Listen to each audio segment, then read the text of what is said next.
Members of the Senate Armed Services Committee and officials from the Pentagon met in private. We're told the briefing focused on how the military is now responding to drones. You'll remember in the wake of last year's dramatic increase in drone activity across the Northeast.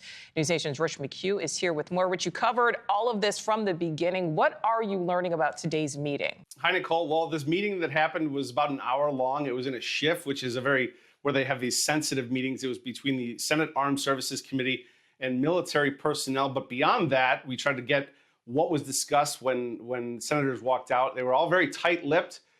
We caught up with Senator Tommy Tuberville.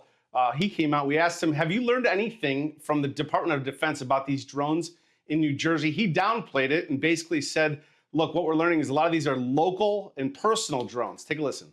We're going to run into that when you sell them over the counter.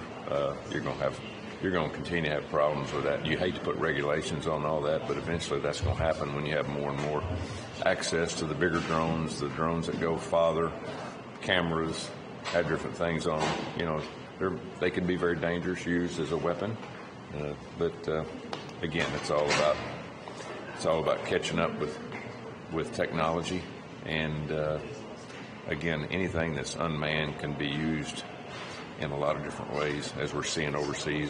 But all of this comes as the chair of the Armed Services Committee, Senator Roger Wicker of Mississippi, made the bombshell claim to CBS News last week that the Pentagon and the national security advisors are still mystified about the drone activity last year, and after key revelations from the NORAD and NORTHCOM Chief General Gregory Guillo at the previous Armed Services Committee and the threat these drones pose. Take a listen.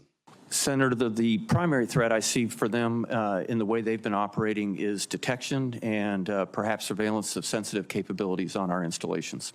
There were 350 detections reported last year on military installations, and that was 350 over a total of 100 different installations of all types and levels of security. Yeah.